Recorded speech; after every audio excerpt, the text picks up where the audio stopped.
आप देख रहे हैं श्री हरि कृपा आश्रम चैनल। संस्थापक स्वामी श्री हरि चैतन्य पुरी जी महाराज।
सभी भक्तों अपने स्थान पर बैठ जाएं।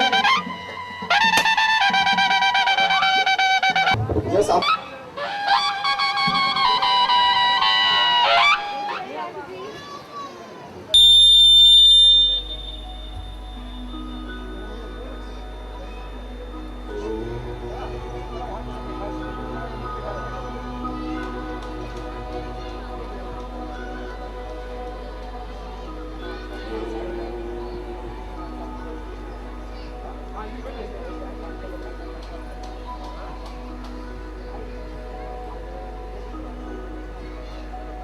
सर्वे भवन्तु सुखिनः सर्वे सन्तु निरामयाः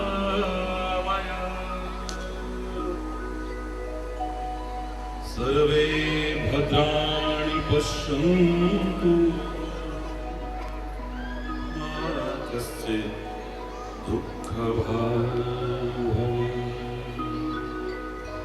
मा कश्चित् दुःखभाग् ॐ शान्ति शान्ति शान्ति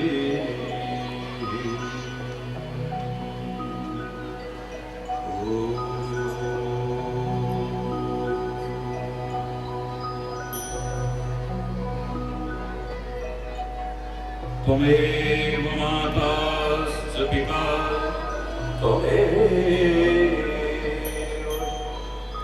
त्वमेव बन्धुश्च सखा त्वमेव विद्याद्रविणो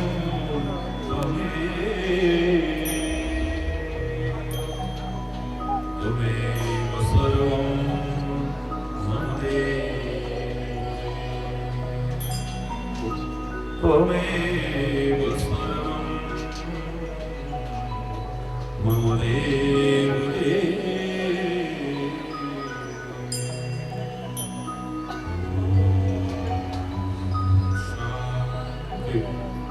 शान्ति शान्ति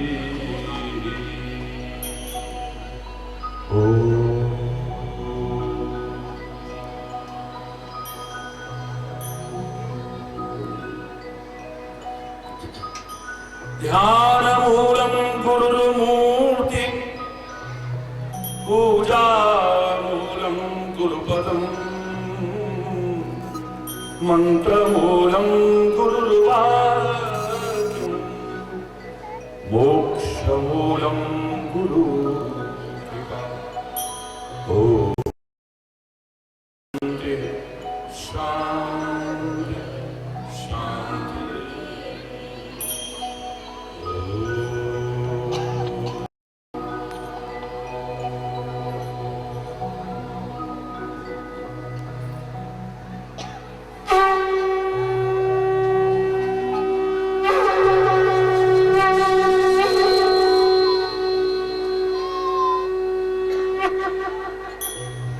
जय जय राधा रमण हरि बोल जय जय राधा रमण हरि बोल जय जय राधा रमण हरि बोल जय जय राधा रमण हरि बोल जय जय राधा रमण हरि बोल जय जय राधा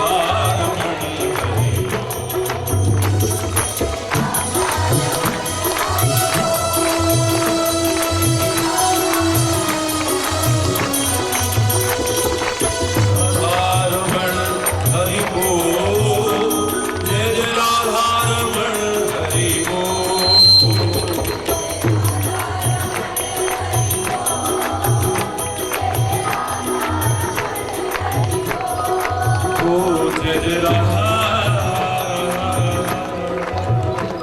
जय जय राधा रमण हरि बोल जय जय राधा रमण हरि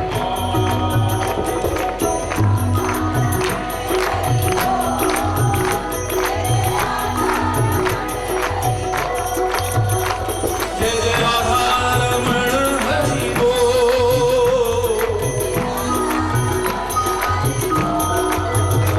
जय जय राधा रमण हरि बोल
ना चित्र लखा न चरित्र सुना, वह श्याम सुंदर को जाने ही क्या। मन में न बसे मनमोहन को, वह ठान किसी की माने ही क्या। जिस बंदर ने इमली चखी, वह स्वाद सुधा पहचाने ही क्या। जिसने कभी प्रेम किया ही नहीं, वह प्रेम की आहों को जाने ही क्या। जय जय राधा रमण हरि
शीतल मंद सुगंध समीर चली ना चली। कलिकाल कुठार लिए फिरता, तन नम्र है चोट खली न छली। भजले हरि नाम हरि रसना, फिर अंत समय को हिली ना हिली। जय जय राधा रमण हरि को, जय जय राधा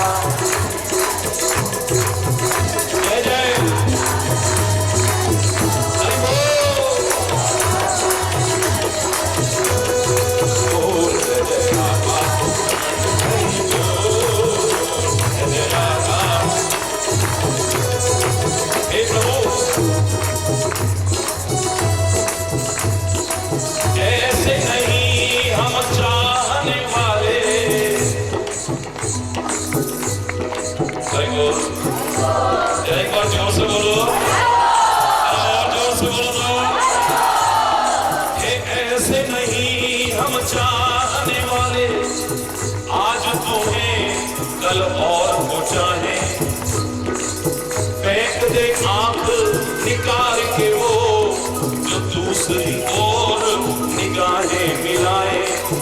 जब तक घट में प्राण रहे हे हरि, जब तक घट में प्राण रहे, ये नेह का नाता तुम्ही से निभाए। और नहीं कुछ चाह हरि, बस आपको चाहे और आपको पाए। जय जय राधा रमण हरि को, जय जय राधा रमण हरि को।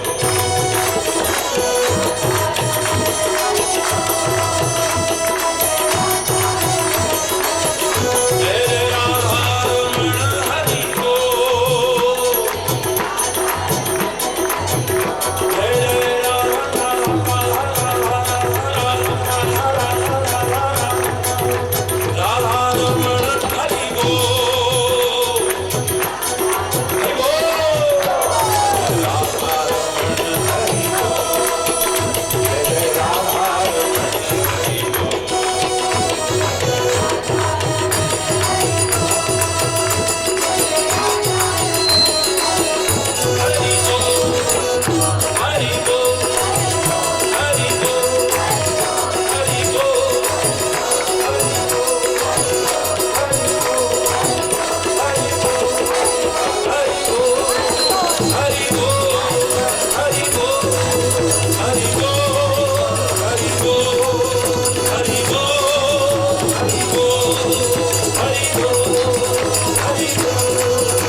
हरि बोल।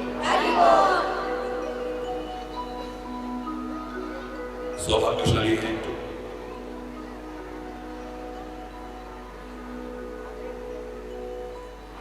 हम सभी उस परमपिता परमात्मा की असीम अनुकंपा से ये क्षण हमें मिल रहे हैं।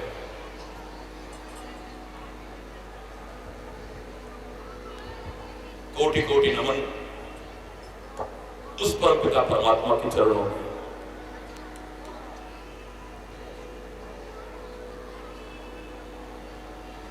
और कोटि कोटि नमन आप सबके उस प्यार को जो यहां तक खींच करके लाया है व्यस्त कार्यक्रम में से।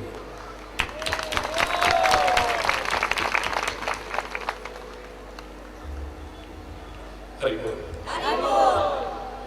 वरना मैंने तो हमेशा कहा है हरि चैतन्य की कोई सामर्थ्य नहीं कि कहीं आ सके और जा सके, लेकिन आपके प्यार में वो ताकत है जो नंगे पैर कहीं पे भी बुला सके और उसका परिणाम सामने है।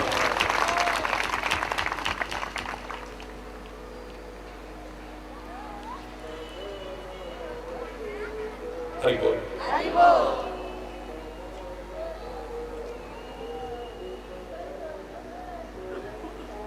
जो अवसर हमें मिला है उस एक एक क्षण के महत्व को स्वीकार करते हुए हमें उसका लाभ उठाने की कोशिश करनी है परमात्मा की कृपा से। बस हम कोशिश करेंगे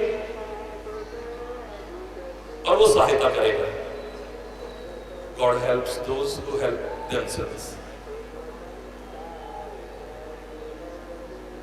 सफलता हमारे कदम चुमेगी। देखिए बहुत अनमोल क्षण है, एक एक क्षण जिसकी कीमत हम आंक नहीं सकते। सारी दुनिया की दौलत इकट्ठी करके भी एक क्षण अगर कोई चाहे कि मैं ले आऊं, संभव नहीं है। वो हरि चैतन्य कह रहा है जो कहता है नथिंग इज इम्पॉसिबल, लेकिन सारी दुनिया की दौलत इकट्ठी करके भी एक क्षण आप ला सके, इट्स इम्पॉसिबल। अपवाद स्वरूप एक बार झांक करके देखो हमने क्या पाया है और क्या खोया है। अगर तो हमने पूरा समर्पण किया है सदगुरु के आगे, परमात्मा के आगे, तो हम अपना काम करते रहेंगे। हमें कोई झांकने की आवश्यकता नहीं है कि हमने क्या पाया और क्या खोया। क्या तूने पाया, क्या तूने खोया, क्या तेरा लाभ है, क्या हानि, फिर तो इसका हिसाब रखेगा वही। तू क्यों फिक्र करे प्राणी? फिर तेरे को फिक्र करने की आवश्यकता नहीं है, फिर वो देखने वाला है। तू बस अपना काम किए जा, तेरे भंडार भरेंगे राम, दूसरों का टुकड़ा दूर करने वाले तेरे दुख दूर करेंगे राम। वरना पूरा एक बार झांक करके देखो कि तुमने क्या पाया है, क्या खोया है। एक क्षण की कीमत नहीं आ सकते, पर हमने अपने जीवन के इतने अमूल्य वर्ष कहीं यूं ही गंवा तो नहीं दिए।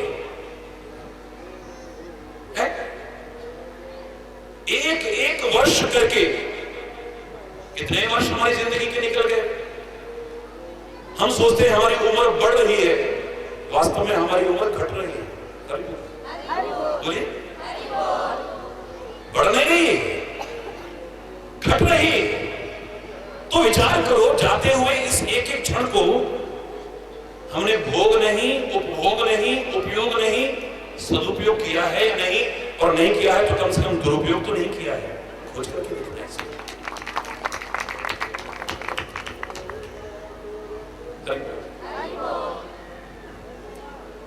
झांक करके देखना। अगला वर्ष फिर शुरू होने वाला है ना, बोलो। एक वर्ष और निकल गया, नव वर्ष आने वाला है। हालांकि भारतीय संस्कृति में हमारा वर्ष नव संवत्सर से प्रारंभ होता है, लेकिन सबकी भावनाओं की कदर करने वाला हरि चैतन्य, आपका ये लाठी वाला भैया, ये तो मौका खोजता है हर अवसर की शुभकामना देने के लिए लोगों को। किसी ने कहा कि 1 जनवरी को शुरू होने वाले नववर्ष पर आप शुभकामना क्यों देते हैं? आप तो महाराज जी भारतीय संस्कृति का प्रचार और प्रसार कर रहे हैं। मैंने कहा भारतीय संस्कृति ही वसुधैव कुटुंबकम का भाव रखती है, सारी पृथ्वी को अपना घर मानती है। जब सारी पृथ्वी को अपना घर मानती है, सब इसके सदस्य हैं, तो हर एक की खुशी मेरी खुशी है और हर एक का गम मेरा गम है, सब मेरे हैं, मैं सबका हूं। तो मुझे तो अवसर चाहिए, मौके की तलाश करता हूं। अब वो चाहे बहाना मिले 1 जनवरी का, चाहे वो लोहड़ी का बहाना मिले, चाहे मकर संक्रांति का बहाना मिले, चाहे होली का बहाना मिले, चाहे दिवाली का बहाना मिले, चाहे ईद का बहाना मिले, चाहे गुरु पर्व का, गणेशोत्सव का, कोई भी अवसर मिले, मैं चूकता नहीं हूं। मुझे तो 365 दिन भी कम नजर आते हैं आपको हृदय से दुआएं देने के लिए, आपको हृदय से शुभकामनाएं देने के लिए। कितना मिले क्या बोलिए? हाँ, भारतीय संस्कृति के महत्व को नकारने की कीमत पर नहीं, भारतीय पर्वों के महत्व को नकारने की कीमत पर नहीं, सबका सम्मान है। लेकिन कहीं अपने देश की संस्कृति, अपने देश के पर्व, अपने देश के त्योहार, अपने देश की भाषा, अपने देश के मूल्यों और मर्यादाओं को मैं भूल तो नहीं रहा हूं, उनको खोने की कीमत पर नहीं। जोर से बोलो ना। एक और वर्ष देखते देखते हमारी आंखों से निकल गया, देखते देखते। क्यों? नया वर्ष शुरू होगा, मैं पहले ही आपको शुभकामना देता हूं। परमात्मा करे आप सब यही नहीं, भारत में नहीं, सारे विश्व में सुखी हो, समृद्ध हो, खुशहाल हो। बार बार हृदय से शुभकामना करता हूं। लेकिन सोचो तुमने इस 1 वर्ष में क्या किया है? क्योंकि मैंने हमेशा कहा है, learn from past, think for future but live in present. भूतकाल से प्रेरणा लो, हो चुकी गलतियों को सुधारो, भविष्य के लिए योजनाएं चाहे बनाओ। लेकिन किसने देखा है भविष्य? वर्तमान में जीना सीख लो। अगर आपका वर्तमान संवर गया ना, मैं दावे से कह रहा हूं, भूत और भविष्य तो आपका अपने आप संवर जाएगा। भूत और भविष्य तो अपने आप संवर जाएगा, उसकी चिंता करने की आवश्यकता नहीं, क्योंकि भूतकाल इस वर्तमान के गर्भ से ही निकलता है। यही वर्तमान ही भूतकाल बनना है और भविष्य ने भी वर्तमान बनना है। अगर मैं वर्तमान के हर क्षण को संवारता चला गया तो मेरा भूत और भविष्य तो अपने आप समझ जाएगा, उसके लिए अलग से कोशिश करने की आवश्यकता नहीं। क्यों? इसलिए मैं कहा करता हूं, अगर आपका समय बर्बाद हो भी गया है गलतियों से, ये भी समझदारी नहीं है कि हाय हमारी जिंदगी ऐसी निकल गई, हाय हम तो कुछ नहीं कर पाए, हाय हम तो जीवन संवार ही नहीं पाए। हाय हाय मत करो।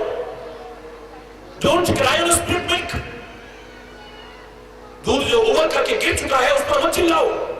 अरे जो बचा है उसे उतार लो, वरना वो भी उबल जाएगा, वो भी बचने वाला नहीं। अरे बोल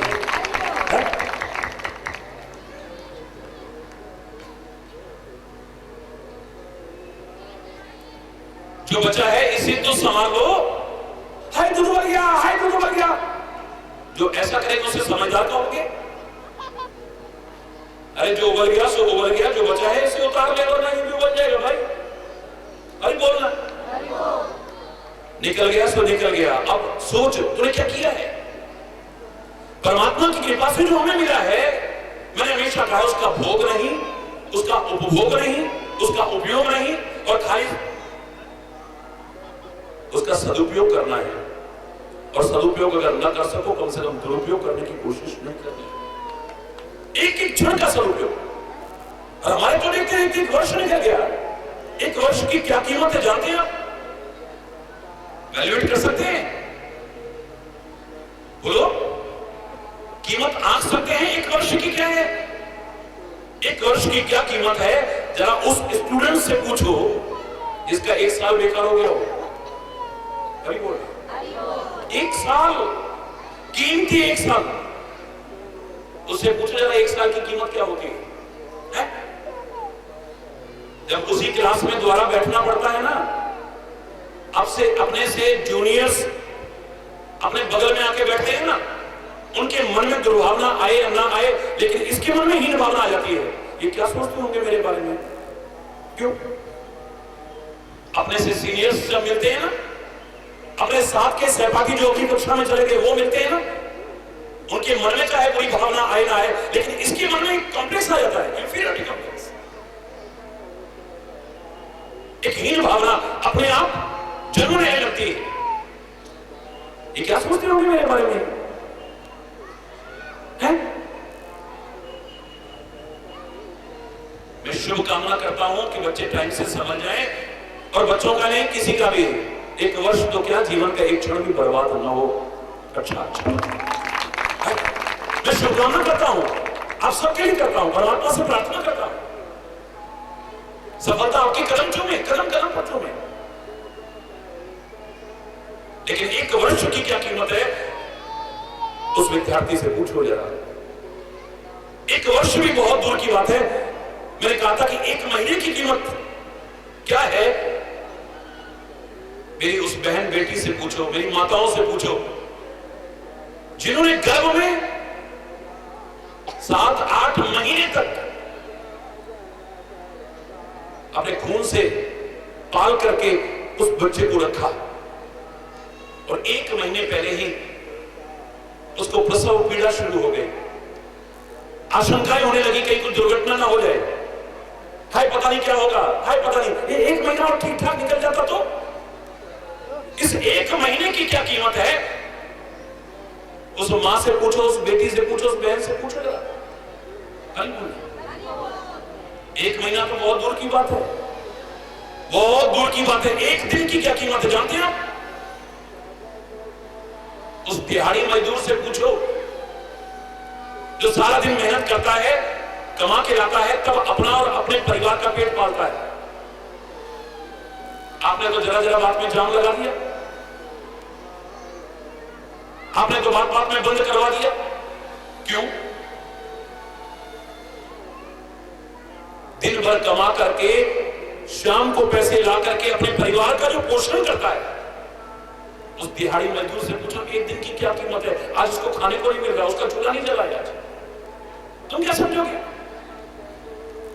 1 दिन की क्या कीमत है, ये भी बहुत दूर की बात है। 1 मिनट की कीमत जानते हैं आप? इंटरव्यू देने जा रहा था कोई स्टूडेंट, कोई हमारा प्यारा बच्चा, कोई एग्जाम देने जा रहा था हमारा प्यारा बच्चा, कोई कहीं पर ज्वाइन करने जा रहा था नौकरी, हमारा प्यारा कोई बच्चा। रेलवे स्टेशन पर पहुंचा, बस अड्डे पर पहुंचा, और देखते देखते देखते देखते ट्रेन आगे से छोड़ गई। 1 मिनट का फर्क पड़ा बस। जाम लगा हुआ था, ट्रैफिक बहुत ज्यादा था, 1 मिनट का फर्क पड़ा, 1 मिनट का। अब उसे ट्रेन नहीं मिलेगी, उसकी बस उसके देखते देखते छूट गई। उस 1 मिनट की क्या कीमत है, जरा उससे पूछ करके देखो ना। है? कोई अपनी बेटी का संबंध तय करने जा रहा था, कोई इंटरव्यू देने जा रहा था, कोई नौकरी ज्वाइन करने जा रहा था, कोई किसी को। अब 1 मिनट पहले पहले देखते देखते गाड़ी छूट गई। कैसा लगेगा? उसकी क्या कीमत है, उस समय पता चलता है 1 मिनट क्या होता है। क्यों? ये 1 मिनट कितनी बड़ी खुशी दे सकता है, 1 मिनट कितना बड़ा गम दे सकता है, जानते हैं आप?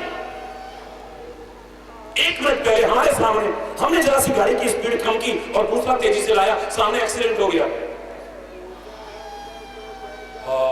देखा, 1 मिनट का फर्क पड़ गया। हमने स्पीड अगर कम ना की होती तो ये जो गाड़ी भिड़ी है ना, इसकी जगह हमारी गाड़ी भिड़ रही होती। बोलो, ट्रेन छूट गई, बस छूट गई, कितना भयानक दुख हो रहा है।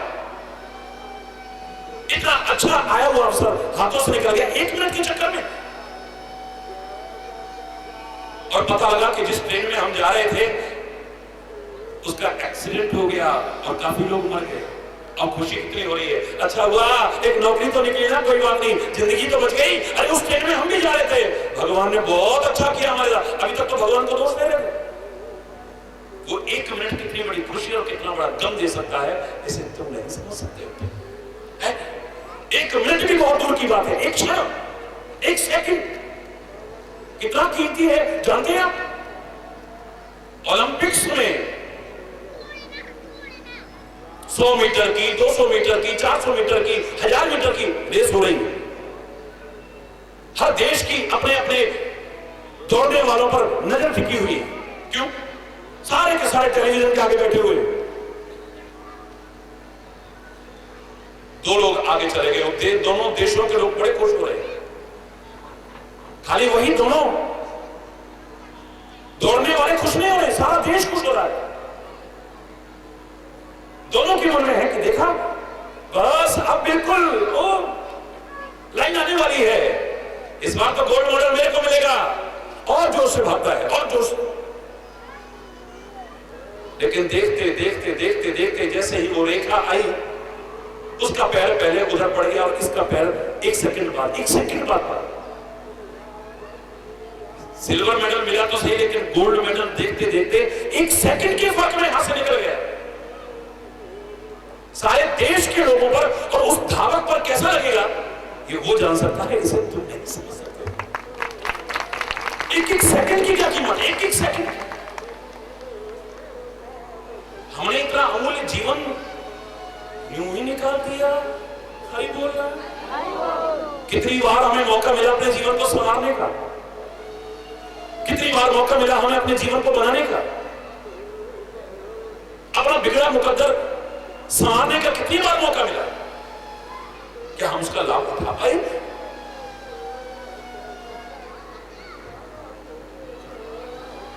मानव शरीर तुम्हें मिला, कितना बड़ा सौभाग्य था तुम्हारा है? देवता तरसते हैं इसके लिए, कितना बड़ा सौभाग्य। सर्वांग परिपूर्ण शरीर मिला जिसके एक एक अंग की कीमत आंक नहीं सकते आप, कितना बड़ा सौभाग्य। भारत जैसी पवित्र धरा पर हमें जन्म लेने का अवसर मिला, कितना बड़ा सौभाग्य। सत्संग हमें मिल रहा है, कितना बड़ा सौभाग्य। सत्संग में हमारी रुचि भी है, वरना यहां बैठे थे हम, कितना बड़ा सौभाग्य। लेकिन यहां जो सुना उसे जीवन में अपना लिया होता तो सौभाग्य नहीं परम सौभाग्य बन जाता, परम सौभाग्य बन जाता। उदय हो चुका है सूर्य, ज्ञान का सूर्य उदय हो चुका है, विचार का सूर्य उदय हो चुका है, अच्छे चिंतन का सूर्य उदय हो चुका है, जीवन को संवारने वाला सूर्य उदय हो चुका है। लेकिन हम आलसी बनकर के खिड़कियां दरवाजे बंद करके अंदर पड़े रहे, हमें लाभ मिलेगा मेरे बच्चों? बोलो हरि बोलना। हमें लाभ मिलेगा? आलसी बने रहे, खिड़कियां दरवाजे बंद करके। सूर्य तो उदय हो चुका है, सूर्य के मन में कोई भेदभाव है? गरीब का, अमीर का, छोटे का, बड़े का, काले का, गोरे का, हिंदू का, मुसलमान का, सिख का, ईसाई का, भारतीय का, पाकिस्तान का, कोई भेदभाव इसके मन में है? सबको प्रकाश देता है, सबको प्रकाश, बिना किसी भेदभाव के। तमस को मिटाता है बिना किसी भेदभाव के, ठोकरों से बचाता है बिना किसी भेदभाव के। ऐसा साक्षात परमात्मा का स्वरूप सूर्य बिल्कुल ऊपर आ चुका है। लेकिन हम अंधेरे में जकड़े हुए हैं। वाई? कहीं खिड़कियां दरवाजे बंद तो नहीं है हमारे? रोशनदान कहीं बंद तो नहीं है हमारा? या बाहर निकल भी आए हो तो आंखें बंद करके तो नहीं चल रहे हो? जो सूर्य तुम्हें अंधकार से उबारता, तुम्हें प्रकाश देता, तुम्हें ठोकरों से बचाता, उस सूर्य की सन्निधि में आकर के भी अगर आंखें बंद करके चलोगे तो ठोकरें ही खाओगे और कुछ नहीं मिलने वाला। कहीं हम अपनी गलतियों की वजह से जो परम सौभाग्य का अवसर मिला उसके लाभ से वंचित तो नहीं है। थोड़े से कुछ स्वार्थ के लिए, थोड़े से लाभ के लिए कहीं परम लाभ से हम वंचित तो नहीं होते जा रहे हैं? वो परम सौभाग्य कहीं अपने हाथों से गंवाते तो नहीं जा रहे हैं?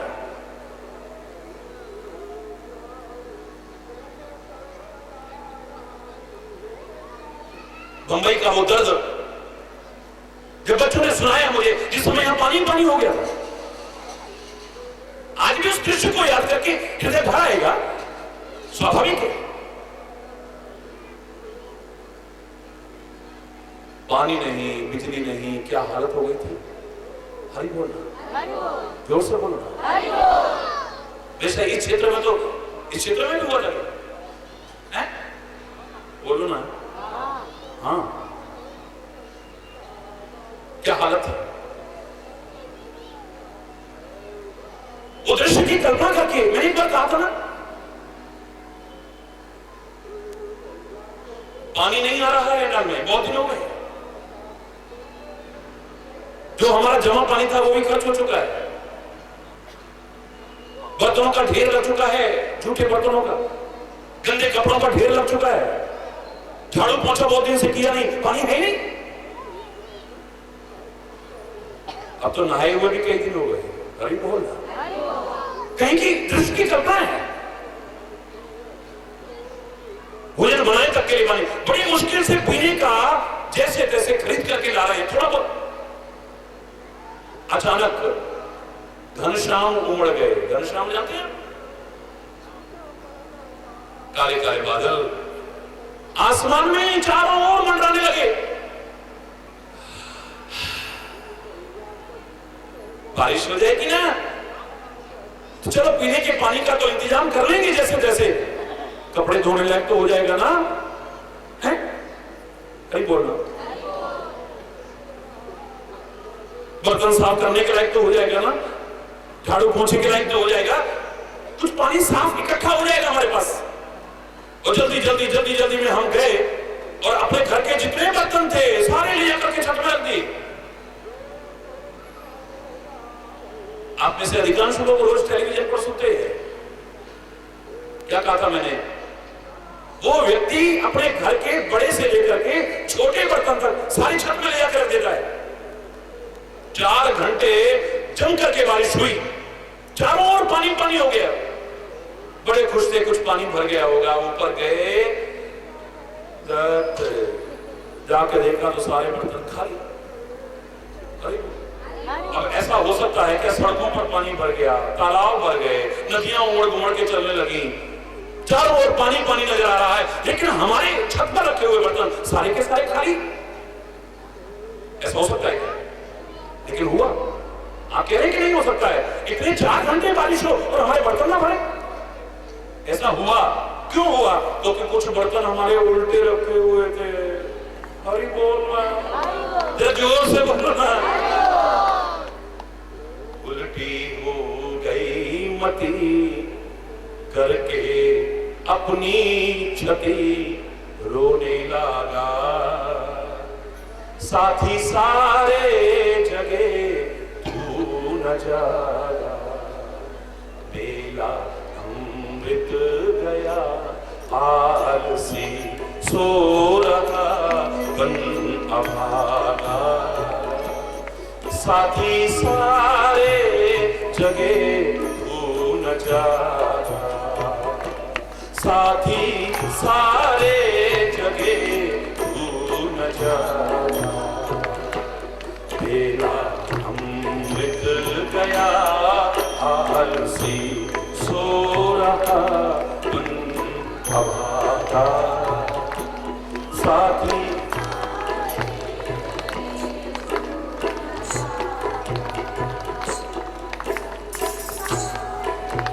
जगे तू न जागा, कर्मोत्तम से नर्तन ये पाया, उसकी कृपा से नर्तन ये पाया, आलसी बन के सब कुछ गमाया, ओ आलसी बन के सब कुछ गमाया, उल्टी हो गई मती करके अपनी क्षति रोने लगा, साथी सारे जगे तू न जागा, साथी सारे जगे जो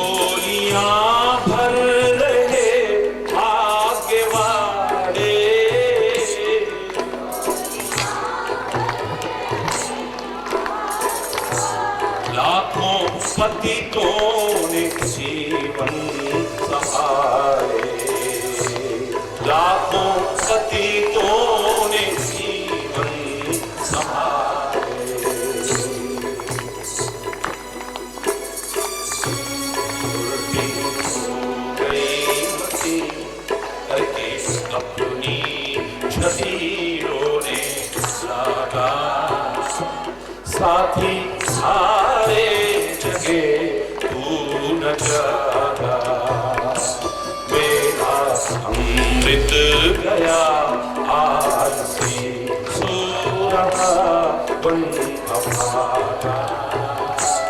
साथी सारे जगे तू न जागा, साथी सारे जगे तू न जागा, साथी सारे जगे तू न जागा। हरि बोल।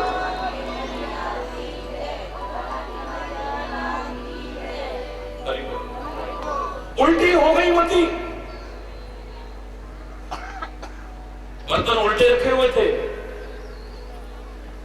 लाख बारिश होती रहे, तुम्हें लाभ मिलेगा क्या? बोलो ना सारे। एक मिनट लगा है। आधे बर्तन उल्टे रखे हुए थे और आधे में से काफी मात्रा में जो बर्तन थे उनका ढक्कन हटाना भूल गए हम। अब क्या होगा? लाख बरसता रहे, एक बूंद भी पानी मिलेगा क्या? है? नहीं मिलेगा ना। कुछ बर्तन हमारे उल्टे रखे रहे, कुछ का ढक्कन हटाना भूल गए हम। ये आवरण पड़े हुए हैं हमारे मस्तिष्क पर, हमारे हृदय पर। उनके रहते लाख ज्ञान की वर्षा होती रहे, प्यार की वर्षा होती रहे, लेकिन हम सारे राम से वंचित ही रहे। मिल गया है मौका। घनश्याम की कृपा से प्रेम की बारिश हो रही है, ज्ञान की बारिश हो रही है, कृपा की बारिश हो रही है, भक्ति की बारिश हो रही है। लेकिन तू सारी जिंदगी रोता रहा। एक भजन मैंने सारे हिंदुस्तान में सुना, जगह जगह, शायद आपको भी आता होगा वो। मोहन तेरे चरणों की दर धूल ही मिल जाए, बड़ा प्यारा भजन था। सच कहती हूं मेरी तकदीर संवर जाए, सुनते हैं तेरी रहमत दिन रात बरसती है, एक बूंद ही मिल जाए मन की कली खिल जाए। तेरी कृपा, तेरी रहमत रात दिन बरस रही है, एक बूंद भी हमें मिल जाए, क्योंकि तेरी कृपा की एक बूंद भी हमारे जीवन को संवारने के लिए काफी है। लेकिन आश्चर्य की बात है, हम खुद स्वीकार करते हैं कि तेरी कृपा रात दिन बरस रही है, तो फिर तू एक बूंद को ए आत्मा क्यों तरस रही?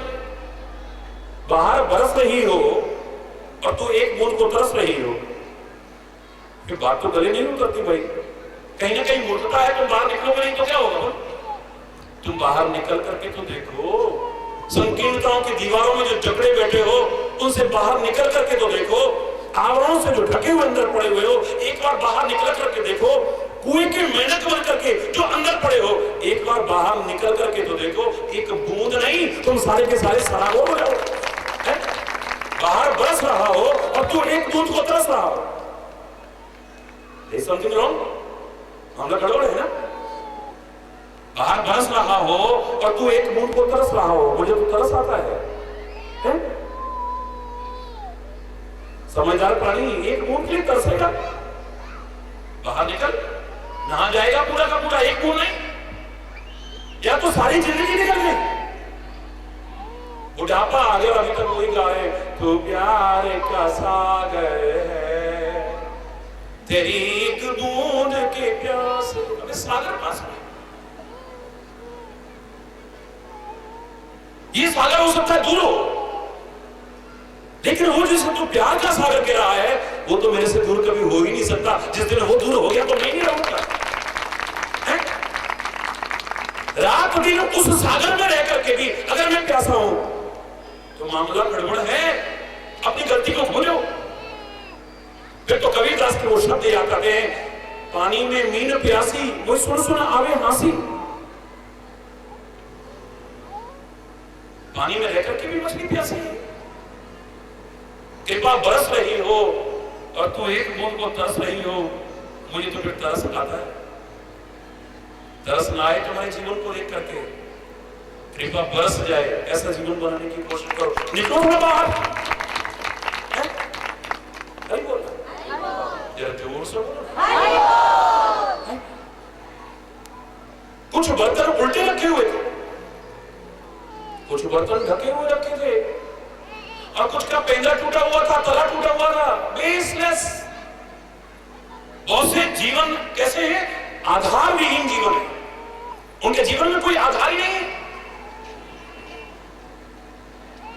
बिल्डिंग बड़ी अच्छी बन गई है, इंटीरियर डेकोरेशन भी बहुत अच्छी हो गई है, बाहर रंग रोगन भी बड़ा अच्छा हो गया है, लेकिन नींव कमजोर है तो, बेस नहीं है तो क्या होगा? भगवान करे ना होगा। मेरे तो आधार श्री राम के चरणार बिंद, मेरे तो आधार, तो मेरे तो आधार सिया राम के चरणार बिंद, मेरे तो आधार। हाँ राम के चरणार बिंद, श्री श्याम के चरणार बिंद, हरि राम के चरणार बिंद।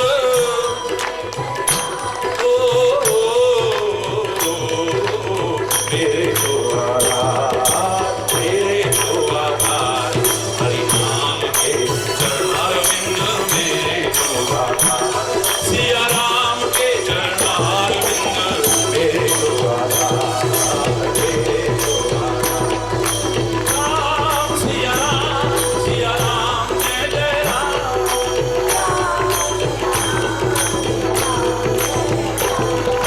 राम सिया राम जय जय राम,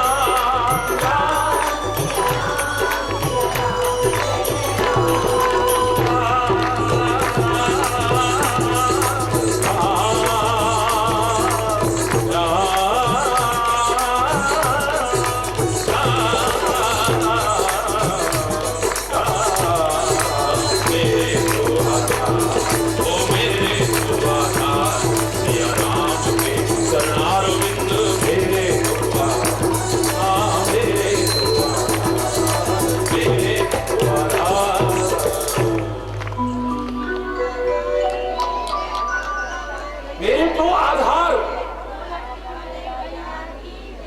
कोई भी कार्य शुरू होता है क्या करते हो? पहले आधार शुरू करते हो ना, उसकी नींव रखते हो। नींव तुम्हारी मजबूत हो जाएगी तो बिल्डिंग टिकी रहेगी। जो मैं कहा करता हूं, मेरे भारत की इस बिल्डिंग को हिलाने की हिम्मत लाख कोशिश करके भी दुनिया की ना थी ना आज है, और चैलेंज करके कहता हूं ना हो पाएगी कभी। क्यों?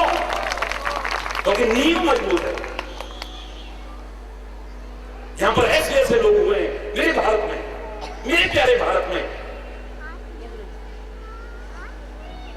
जो नींव के पत्थर बन गए हैं, जिनको लोग जानते तक नहीं। आप गिने चुने लोगों को जानते होंगे, उन्होंने शहादत दी है, वो शहीद हो गए इस वतन के लिए। कितने लोगों को जानते हो? लाखों लाखों लोग ऐसे होंगे जिनका नाम भी आप नहीं जानते, लेकिन जिन्होंने सब कुछ न्यौछावर कर दिया इस वतन के लिए, इस वतन की संस्कृति के लिए, और अपने धर्म के लिए, लोगों के लिए अपने आप को कुर्बान कर दिया है। लाखों लोगों। वो शिखर नहीं बने, वो फानूस नहीं बने, वो दीवारें नहीं बने, खिड़कियां रोशनदान नहीं बने, नींव के पत्थर बन गए। उन्हीं के बल पर टिका हुआ है ये प्यारा वतन। लाख कोशिश करके ना कोई हिला सका था, ना हिला पा रहा है। कुछ है जो हस्ती मिटती नहीं है हमारी, जबकि दुश्मन रहा है दौरे जहां हमारा। नहीं बोल कब कब किस किस ने इस वतन को, वतन की संस्कृति को नष्ट करने की कोशिश नहीं की, लेकिन ये ना नष्ट हुई थी, लाख कोशिश करके ना हो रही है, और चैलेंज करके कह रहा हूं वो भी नहीं पाएगी। देखो महाकुंभ के अवसर पर हिंदुस्तान का दृश्य देखने लायक होता है। देखो गणेशोत्सव कर महाराष्ट्र और आसपास के क्षेत्रों का नजारा देखते ही बनता है। गणपति बप्पा, लोगों की आंखें फटी की फटी रह जाएंगी। लोग कहते हैं वेस्टर्न कल्चर में रंग हैं सारे के सारे। सारे लाख कोशिश कर लो, और तुम भी लाख कोशिश कर लो रगड़े की, लेकिन मेरे देश की जड़ें इतनी मजबूत हैं, इनसे निकलना इतना सरल नहीं है। रहेंगे तुम्हारे, बस तुम्हारे संस्कार हैं, जागृत करने की आवश्यकता है। देखो विकृतियां आई, कमियां आई, दोष आए, धूल जम गई है, इसे मिटाने की आवश्यकता है।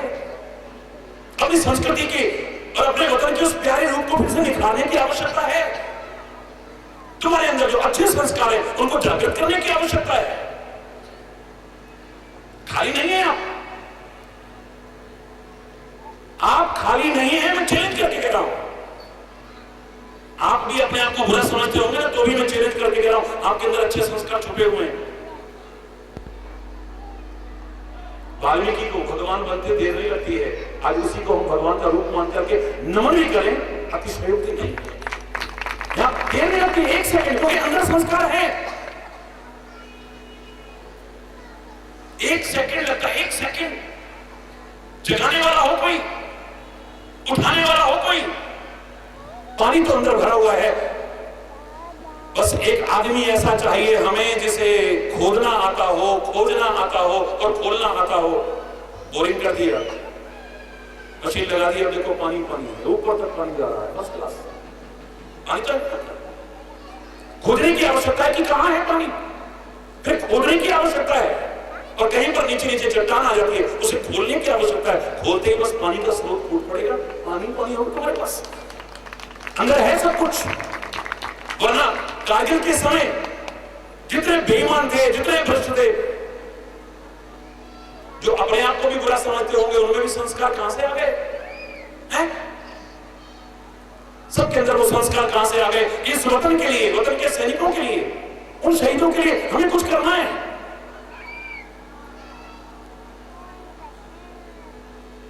उस समय कहां से जागृत हो गए? नन्हे नन्हे बच्चे भी अपने जेब खर्ची बचा करके भेज रहे हैं उस कोष में। भिक्षावृत्ति को महाराज जी बढ़ावा नहीं दे सकते, उचित नहीं समझते, लेकिन जिन्हें तुम भिखारी कहते हो, दिन भर कटोरा लेकर के भीख मांगते थे, वो भी अपने उसमें से बचा करके दे रहे हैं। ये हमारे कारगिल के शहीदों के लिए भेज दो। महीने में तनख्वाह आती थी तो तनी खा जाता था, परिवार पालना तो बहुत मुश्किल था। किसी जमाने में नौकरी थी, एक करता था, 9 खाते थे। फिर आया चाकरी, एक करता था, 4 खाते थे। अब तो तनख्वाह हो गई है, तनी खा जाता है जितनी कमाई होती है, और उसका क्या पालन करेगा कोई? अपना परिवार का पालन पोषण करना मुश्किल है, लेकिन एक दिन की तनख्वाह पूरी सारी की सारी कारगिल कोष में क्यों? कहां से दे दी? संस्कार है तुम्हारे अंदर, समय आने पर जागृत होते हैं। यह जगाने की आवश्यकता है। देखो तो रूप ही बदल जाएगा तुम्हारे जीवन का, और दुनिया का लक्ष्य बदल जाएगा। इसलिए तो हमारे शास्त्रों ने सबसे पहले हमसे क्या कहा था? उत्तिष्ठ, जागृत, प्राप्य और अन्य बोल, तुम उठो, आलसी बनकर के मत पड़े रहो, उठो, जागो और अपने लक्ष्य की ओर आगे बढ़ो, बिना घबराए। तब तक आगे चलते रहो जब तक तुम्हें तुम्हारी मंजिल नहीं मिल जाती है, चाहे वो मंजिल सुख हो, चाहे वो मंजिल परमात्मा हो, चाहे वो मंजिल कुछ भी करो।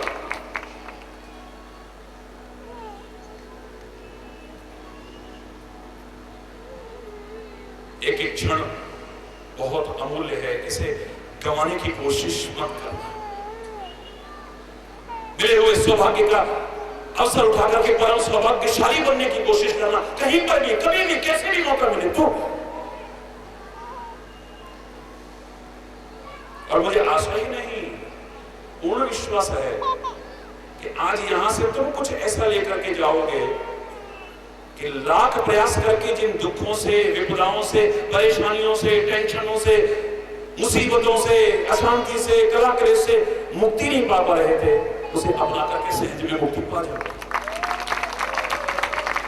क्या कारण है? हमारे दुखों का क्या कारण है? हमारी चिंताओं का क्या कारण है? हमारे घर में अशांति का या समाज में अशांति का क्या कारण है? इस वैर विरोध का क्या कारण है? वैमनस्यता का क्या कारण है? कारण खोजना है,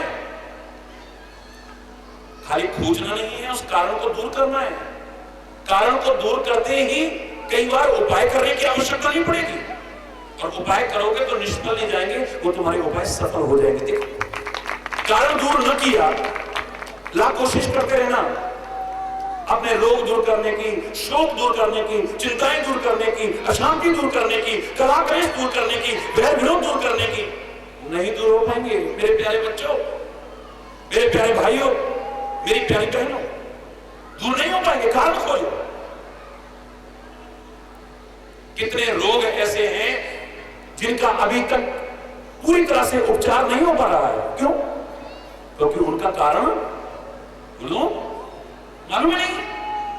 जब कारण मालूम नहीं है, लाख कोशिश करते रहो, थोड़ी देर दमता है, फिर उठ जाता है वो है? कैंसर का कारण मालूम नहीं। आज के इस मेडिकल साइंस को कारण मालूम नहीं है। तंबाकू से बढ़ने की संभावना ज्यादा होती है, बचना इससे। शराब से बढ़ने की संभावना ज्यादा होती है, बचना इससे। गंदे खान पान से बढ़ने की संभावना ज्यादा होती है, बचना इससे। गलत दिनचर्या से बढ़ने की संभावना ज्यादा होती है, बचना इससे। क्यों? राइट? लेकिन हमने तो उनको भी होते देखा है जो सिगरेट के धुएं से भी नफरत करते हैं। हमने तो उनको भी होते देखा है जो शराब के पास भी नहीं फटकते हैं। गंदा खान पान के भी शरीर के अंदर जाना तो छू करके भी नहीं देखा जिन्होंने। मेरे शब्दों का अर्थ गलत मत लगाइए। मेरे कहने का ये भाव नहीं कि आप इन चीजों का सेवन करिए, इनसे कुछ नहीं होगा। इनसे तो बढ़ने की संभावना है, इनसे तो बचो। लेकिन इनके बिना भी तो होते देखा है। इनसे वृद्धि होती है, इनसे संभावना ज्यादा हो जाती है। लेकिन मूल कारण क्या है? इसलिए तो लाख उपचार करके भी हम उसे खत्म नहीं कर पा रहे हैं। सारे इलाज करते हैं, सारा ट्रीटमेंट देते हैं, उसके बाद फिर पैदा होने की संभावना हो जाती है। और भी बहुत सारे रोग हैं, हम उनका निवारण समाज से क्यों नहीं कर पा रहे हैं? सुरसा की तरह मुंह फैलाते चले जा रहे हैं वो लोग।